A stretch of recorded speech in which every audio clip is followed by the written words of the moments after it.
আমরা আওয়ামী লীগের বিচার চাচ্ছি।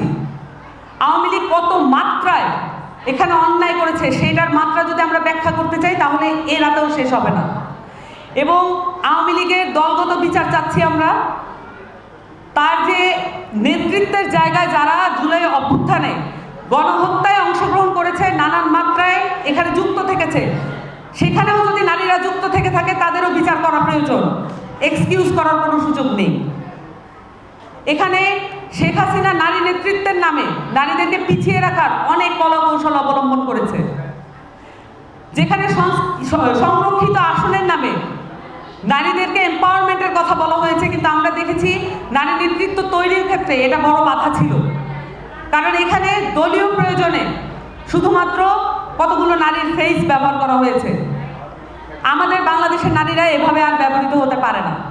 এবং শেখ হাসিনা প্রধানমন্ত্রী থাকাকালীন তার নিজে নারী হওয়া সত্ত্বে সে নারীর এম্পাওয়ারমেন্ট ঘটাচ্ছে, এটা বহির্বিশ্বে দাবি করেছে। এটা সম্পূর্ণ ফলস ছিল, এটা মিথ্যা ছিল। এটাও আমাদের বিচারের আওতায় আনতে হবে। এটা সামাজিকভাবে নিষ্পত্তি হওয়া প্রয়োজন।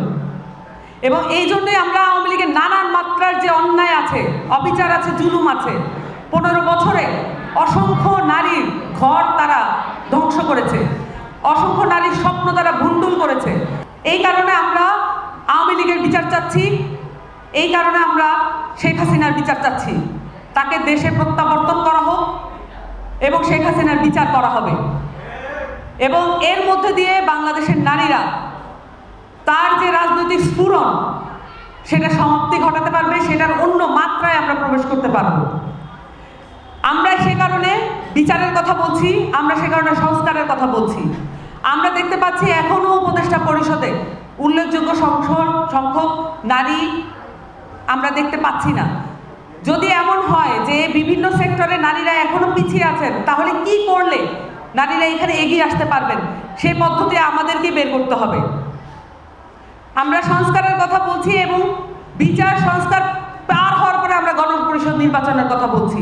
শুধুমাত্র নির্বাচন নয়, এখানে 3টি অবৈধ নির্বাচনের পরে একটি প্রশ্নবিদ্ধ নির্বাচন হতে পারে না, একটি তথাকথিত নির্বাচন হতে পারে না।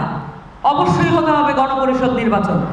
এবং গণপরিষদ নির্বাচনের মধ্য দিয়ে এখানে সংবিধান পুনর্লিখিত হতে হবে। নারীর একটি ভোট এবং পুরুষের একটি ভোট কিন্তু আলাদা ক্ষমতা রাখে না। নারীর একটি ভোটও যতখানি গুরুত্ব বহন করে, পুরুষের একটি ভোটও ততখানি গুরুত্ব বহন করে।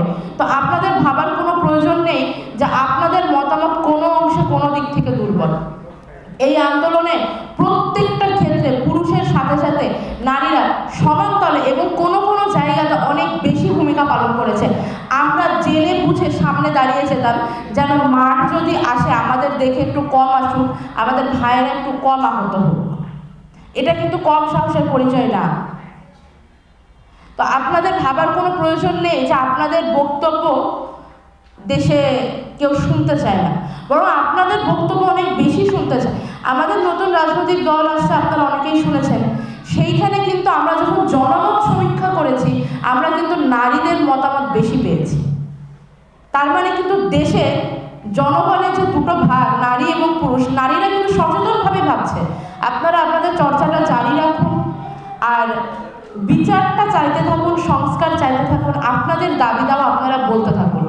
আপনাদের হয়ে কথাবার্তা যতদিন একদম ফার্স্ট হ্যান্ডে আপনারা নিজেরা বলানো শুরু করবেন, ততদিন পর্যন্ত কোথাও না কোথাও একটু দূরত্ব, একটু দেরি থেকেই যাবে। নিজে থেকে চাইতে হবে। আপনারা প্রত্যেকের চাওয়াটা চাইতে থাকুন।